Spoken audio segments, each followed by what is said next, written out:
వ్యవసాయం ఉంది. రైతు బంధు పడుతుందని ఇంతకుముందు కేసీఆర్ ఉన్నప్పుడు పడ్డది, ఈసారి 3 ఎకరాలకు పడ్డది. ఇక్కడ 3 ఎకరాలు మీద పడలేదా? పర్లేదు. మరి రేవంత్ రెడ్డి అందరికి పడ్డది అంటాడు. పర్లేదు. 8 ఎకరాలు ఉంటుంది, 3 ఎకరాలకు మా వాళ్ళ పేరు ఉంది, వచ్చేసింది. 5 ఎకరాలు నాకు ఉంది.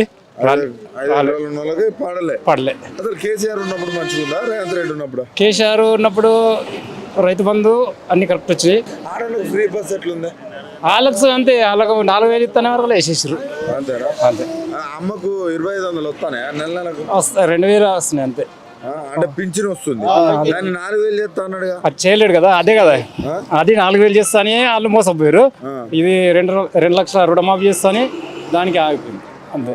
ఇది అడ్డు మోసపోయి 2 లక్షల కోసం 2,500 కోసం ఫ్రీ బస్సులో 6,000 మిగులుతానా? ఏం మిగిలే. ఇంతకు ముందే లాసులు ఉన్నది ఆర్టీసు, ఇప్పుడు ఫ్రీ అంటే ఆయన వస్తుంది. ఇక ఆర్టీసీ మొత్తం అమ్ముకోనే పడుతుంది.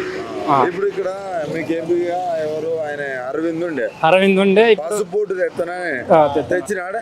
ఇక లాస్ట్ లో 5 సంవత్సరాల తర్వాత కనబడ్డాడు, అప్పుడే కనవాలి. అరవింద్ కనపడలే. మరి ఇప్పుడు మళ్ళీ ఓట్లకు వస్తారు, ఎవరికి వెళ్తే మంచిగా ఉంటది? ఇప్పుడు ఎవరంటే ఇప్పుడు మేము టీఆర్ఎస్కి వెళ్తామని అనుకున్నాం. ఎందుకంటే మాకు ఇప్పుడు కేసీఆర్ కావాలి కదా. కేసీఆర్ ఎందుకు రావాలి? ఎందుకు రావాలంటే మనకు అన్ని ఇచ్చిండు కదా. ఫ్రీ బస్ ఎట్లుంది అమ్మలకు? వాళ్ళకు ఆడలకు మంచిగా ఉన్నది, మొగోళ్ళు ఎక్కితే సీట్ ఇయ్యారు వాళ్ళు. మేము నిలబడి ఇక్కడ తీసుకోవాలా, నిలబడాలా. సీట్ ఇయ్యకపోయినా అమ్మలు వాళ్ళు జరగరు, మాకు ఇయ్యరు. గాడులు తిరిగి అట్లా అంటారు. రేవంత్ రెడ్డి ఏమో వాళ్ళకు అట్లా ఫ్రీ ఇవ్వడం వల్ల నెలకు 6,000 మిగులుతాయి అడగా. ఆడికి వెళ్ళి మిగులుతున్నాడు పొందాలా. ఇప్పుడు 3 వాళ్ళ రూపాయల 90 పైసలు ఆడోళ్ళే, 10 పైసలే మొగోళ్ళమే ఎక్కుతాం.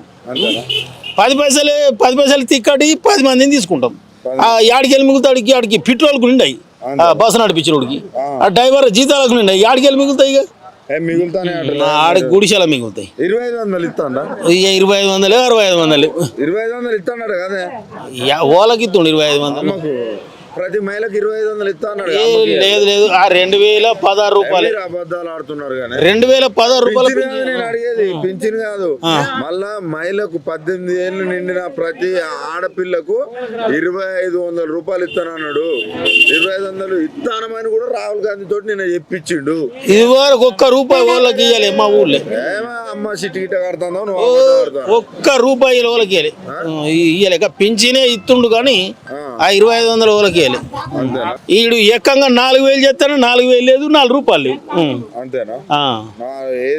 ఏది లేదు చెప్పిండు. రుణమాఫీ 9వ తారీఖు చేస్తా అన్నాడు, చేయలే.